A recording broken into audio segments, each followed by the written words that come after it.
నగరంలోని పలువురు పేద విద్యార్థులకు అలాగే వివిధ సమస్యలతో బాధపడుతున్న తెలుగుదేశం పార్టీకి చెందిన కార్యకర్తలకు తిలక్ రోడ్డులో తన కార్యాలయంలో ఎమ్మెల్యే ఆదిరెడ్డి శ్రీనివాస్ తమ భవానీ చారిటబుల్ ట్రస్ట్ తరపున ఆర్థిక సహాయం అందించారు.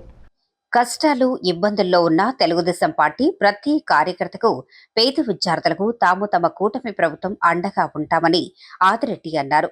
తమ ట్రస్ట్ తరఫున నిత్యం ఇటువంటి సేవా కార్యక్రమాలు నిర్వహిస్తూ ఉంటున్నామన్నారు. పేద విద్యార్థులకు ఫీజు నిమిత్తం అలాగే అనారోగ్యంతో బాధపడే పేదలకు ఆర్థిక సహాయం అందిస్తున్నామన్నారు. కాగా ఆరోగ్యకర సమాజం కోసం కూటమి ప్రభుత్వం కృషి చేస్తోందని, విద్యకు వైద్యానికి అధిక ప్రాధాన్యతనిస్తోందన్నారు. రాష్ట్ర ప్రజలంతా ఆరోగ్యంగా ఉండాలనేది ముఖ్యమంత్రి చంద్రబాబు నాయుడు సంకల్పమన్నారు. ఎన్టీఆర్ వైద్య సేవలు వర్తించని పేదలకు సీఎం సహాయ నిధి నుంచి ఆర్థిక సహాయం అందజేస్తున్నామని చెప్పారు. తెలుగుదేశం పార్టీ నాయకులు చింతపల్లి నాని తదితరులు పాల్గొన్నారు.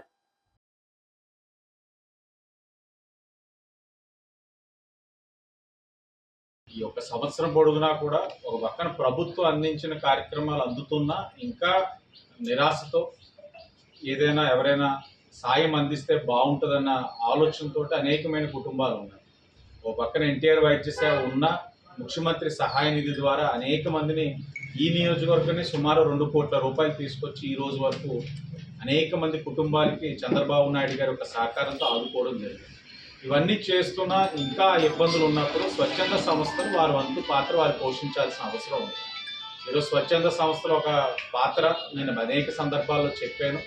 అవకాశం ఉన్న మేరకు ప్రతి ఒక్కరు కూడా ఆదుకున్నట్లయితే ప్రభుత్వాలే చేయడం కాదు, స్వచ్ఛంద సంస్థలు కూడా ఈ పాత్ర పోషించినట్లయితే అనేక మందిని మనం ఆదరించగలిగిన వాళ్ళు అవుతాం.